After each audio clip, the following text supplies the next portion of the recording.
Assalamualaikum warahmatullahi wabarakatuh. Berjumpa kembali di video pembelajaran Bahasa Indonesia bersama saya di channel Gandhi Oke. Kali ini saya akan memaparkan materi teks laporan hasil observasi bagian 2. Untuk teks laporan hasil observasi bagian 1 akan saya sertakan pada link di bagian deskripsi video berikut ini. Selamat menyimak.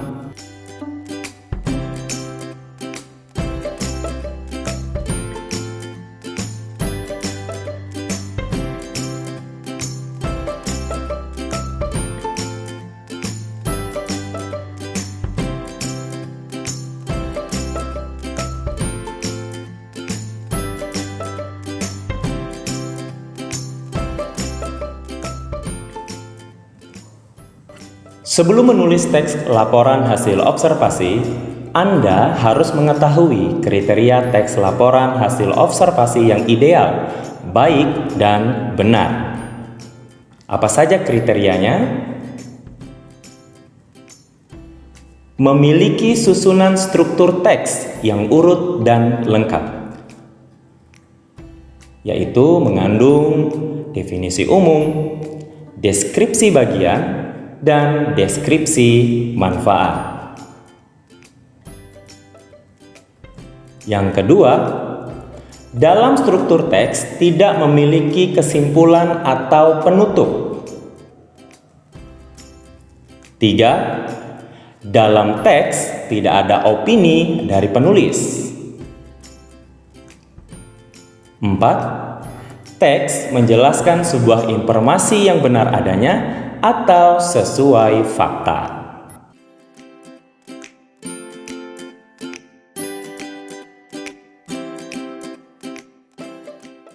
Menyusun teks laporan hasil observasi dapat dilakukan dengan mengikuti langkah-langkah berikut.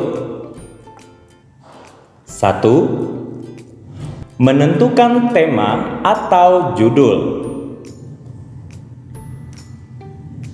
Misal, tema. Ada berbagai macam tema, tetapi kali ini kita akan mencontohkan tema tentang misalnya ada tema buah, sayuran, atau hewan. Nah, dari ketiga tema ini saya akan mengambil contoh dari tema buah. Nah, dari tema buah ini akan kita buat sebuah judul. Contoh, teks laporan hasil observasi buah naga. Nah, ini adalah langkah cara kita untuk menentukan tema terlebih dahulu. Dari tema, kemudian menuju ke judul. Berikutnya, melakukan kegiatan observasi dan mengumpulkan bahan. Setelah kita menentukan tema dan judul, maka langkah selanjutnya adalah kita melakukan kegiatan observasi, yaitu terjun secara langsung di lapangan untuk mengumpulkan bahan. Berikut adalah gambar sebagai ilustrasi.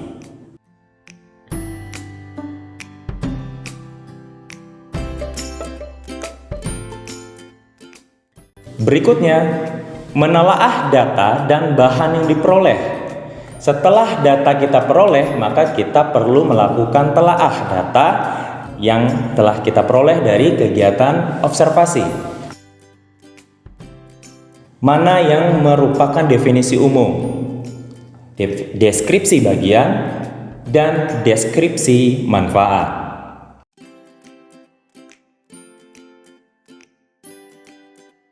Berikutnya, membuat kerangka teks laporan.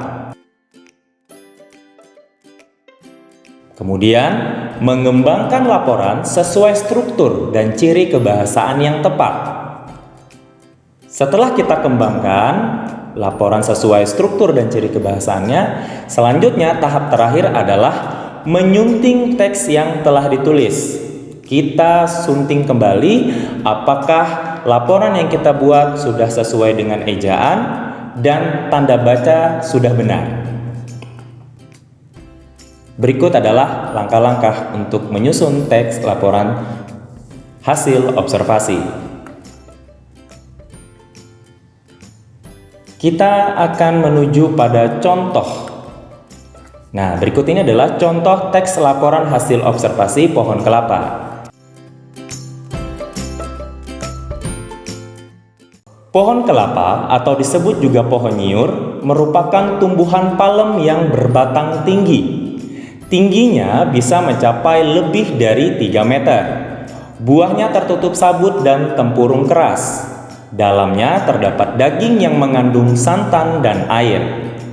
Kelapa merupakan sebutan dari nama buah yang dihasilkan tumbuhan ini. Tumbuhan ini diperkirakan berasal dari pesisir Samudra Hindia di sisi Asia, namun sekarang sudah menyebar luas di seluruh pantai tropika dunia. Nah, kita akan analisis nih. Paragraf ini termasuk apa? Iya. Jadi paragraf ini termasuk bagian atau struktur teksnya adalah merupakan bagian dari definisi umum. Apa yang dijelaskan?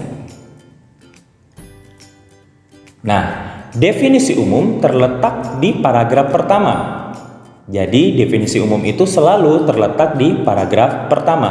Apa yang dijelaskan pada bagian definisi umum? Paragraf tersebut menjelaskan pengertian dari pohon kelapa, asal-usul dari pohon kelapa. Berikutnya, bagian-bagian dari tumbuhan ini adalah buah kelapa, batang, pelepah, dan akar. Buah kelapa terdiri atas kulit luar, sabut, tempurung, kulit daging, daging buah, dan air kelapa. Pohon kelapa atau pohon nyiur banyak terdapat di tepi pantai. Bagian apakah ini? Iya, ini merupakan bagian dari deskripsi bagian. Deskripsi bagian terletak setelah definisi umum. Apa saja yang dijelaskan pada deskripsi bagian? Paragraf tersebut menjelaskan bagian dari pohon kelapa, seperti buah kelapa, batang, pelepah, akar, dan lain-lain. Ini merupakan bagian deskripsi bagian. Pada paragraf kedua ini, teks ini menjelaskan tentang bagian dari pohon kelapa itu sendiri.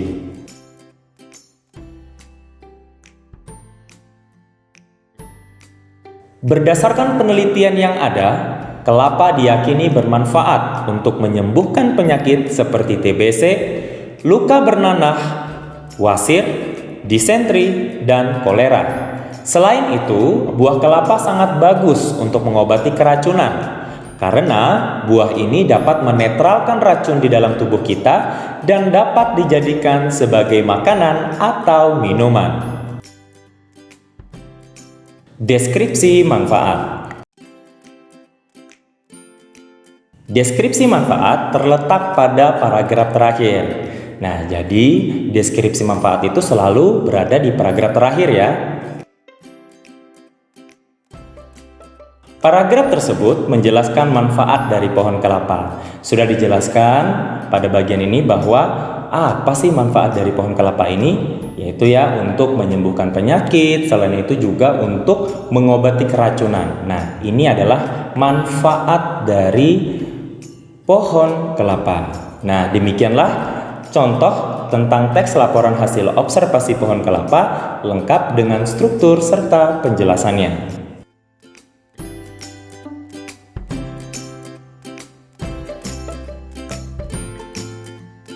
Demikian penjelasan tentang materi teks laporan hasil observasi bagian 2. Sampai jumpa pada video pembelajaran berikutnya.